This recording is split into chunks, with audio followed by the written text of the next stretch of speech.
way we teach the squat, the press, we use a lot of body movement. Okay.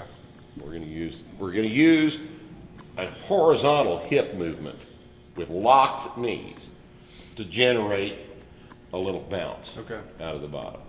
And what it'll look like is this.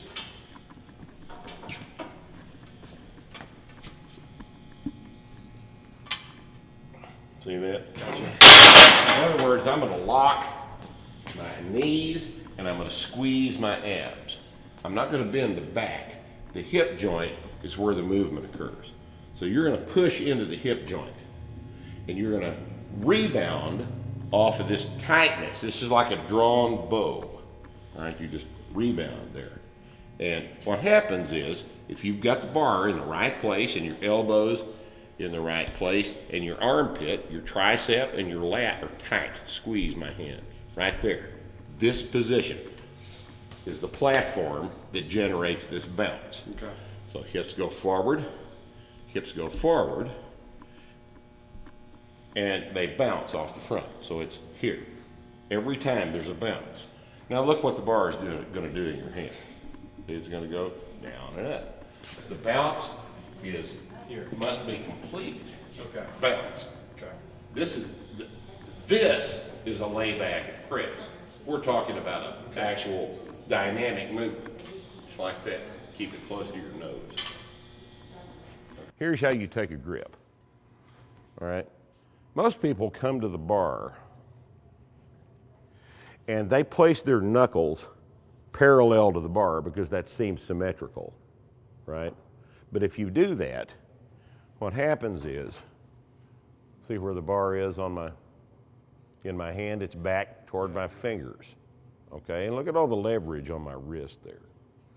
In other words, I don't want any leverage on my wrist. I want the barbell sitting on the bones of my forearm. So this is what I'm going to do.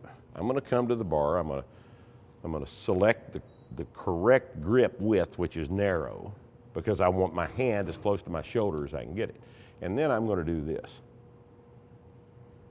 I'm going to rotate my forearm into pronation, and I'm going to place the barbell right here, kind of parallel to my lifeline between the two eminences of my palm. And I'm just going to lay my fingers on top of the bar, because I'm not holding the bar in my fingers like I do with a deadlift, because the barbell in a press is in compression in the hand, not in tension hanging from the fingers. So I'm going to take this position, just like this. I'm going to lay my fingers on the bar, and now look where the bar is. Okay. Just directly over those bones. And we have solid force transmission between elbow and barbell. That's the grip, just like that side right there, okay? That ought to feel like just a solid connection right there, okay? Now, widen your stance. Good. Elbows just in front of the bar. Big, good. Eyeballs stay fixed on the wall right there. Big air. Every time. Get in the habit of taking a bigger breath. Okay. Big breath. Good. Knees are tight. Good. That's the movement. Racket. There you go. Finish with a shrug every time. That's it. That's how it's done. This is my old friend Tommy Suggs. See that position he's in? Yeah. Wow. He's presenting his chest to the ceiling. Okay? That's what you want to do. You want to take a wide stance. Ready to press. Well, that probably sounded real good, didn't it? Good. Elbows up, chest up, nice and high. Good. Big air. That's much better. Big breath. Good. You ever thought about why you can bench press more than you can press? You're laying on your back. You're laying on your back, and you have reduced the length of the kinetic chain of the exercise. Kinetic chain of a press is hands to the floor, right? Now, a cursory examination of that might lead you to believe that you could press more because there's more muscle mass involved in the exercise. And that is true. There's a lot more muscle mass, and it's a longer range of motion because most people, when they bench, pull their chest up real high and shorten the distance the bar has to travel. But every time you add a joint to the kinetic chain from the floor to the hands, you have added knees, hips, the whole back, and the shoulders. Every one of those places is a place to potentially leak power. Bench press is 2 joints, shoulders and elbows. That's all that's involved in it, in the kinetic chain. Now the rest of the body's involved, but it's not moving the bar. In the press, all of this is involved in moving the bar. So when we have you put your belt on for the press, that just recognizes the fact that all of this must be tight. Everything to the floor, because everything that's loose is a potential place to leak the power in the movement. Good. Elbows up, in front of the bar. Big air. Good. Close to your nose, keep the bar close. Good. Among the stupid things that quasi-professional health people say is that presses are bad for the shoulders, right? They cause something called impingement, don't they? That's what I hear. That's what you hear. It's what everybody hears. The problem is that's physically, anatomically impossible. It's another example of the conventional wisdom being 180 degrees the opposite of what actually is the case. And here's why. This is the scapula, okay? Lateral aspect, medial aspect. This is the posterior. This is the anterior. And if I lay this scapula on Brett, here it is, okay? Now, raise your arm up into a press and look what the scapula does. Go. It rotates, doesn't it? The scapula moves. It's not nailed down to the ribs. In fact, in humans, the scapula is actually attached to the rest of the skeleton only at the clavicle.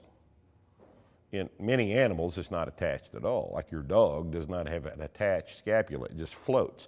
One of the things about this floating is that it can accommodate many, many different positions. Here, this little cup right here is where the head of the humerus rests. This is the socket of the ball and socket joint. And if you'll notice, there are 2 little bony protuberances right over the top. This is the acromion process. This is the coracoid process. And they make a little shelf over which the head of the humerus rests inside this structure. Now, if this happened, that would be impingement. You would squish the structures that lie between the head of the humerus and this arch of bone over the top. Those structures are the rotator cuff tendons, the supraspinatus and infraspinatus tendons, and there's a little bursa up in here as well, okay? You would mash those, but look what happens in a press. Here we are. Note that the scapula starts off in this position, and as Brett presses up, the scapula rotates up. Now, shrug. You see the scapula move up?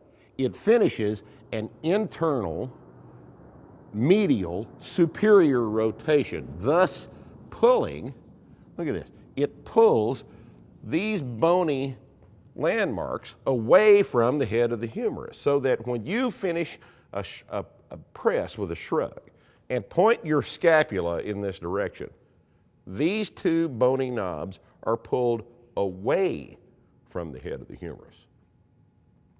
It cannot impinge. Now let me show you what impingement actually feels like. Hold your arms here in 90 degrees of abduction with your arms in internal rotation. Now, without shrugging the shoulders, just lift the elbows. Feel that? Mm-hmm. That's shoulder impingement. Does that look like a press or a bench press? No. Bench press has the potential to do that. That's why we bench down here. Okay, to unimpinge. But now, from this position of impingement, externally rotate and shrug on up. Now shrug, you feel that at all? Yeah. That's because the press at the top, because of the shrug, does not impinge the shoulder joint. It cannot impinge the shoulder joint. It is anatomically impossible to impinge the shoulder joint in that proper shrug position at the top of the press. Also, if you will look at the anatomy of the scapula, this bony ridge is the spine of the scapula. This position is where the trap fibers, the fibers of the trapezius, attach.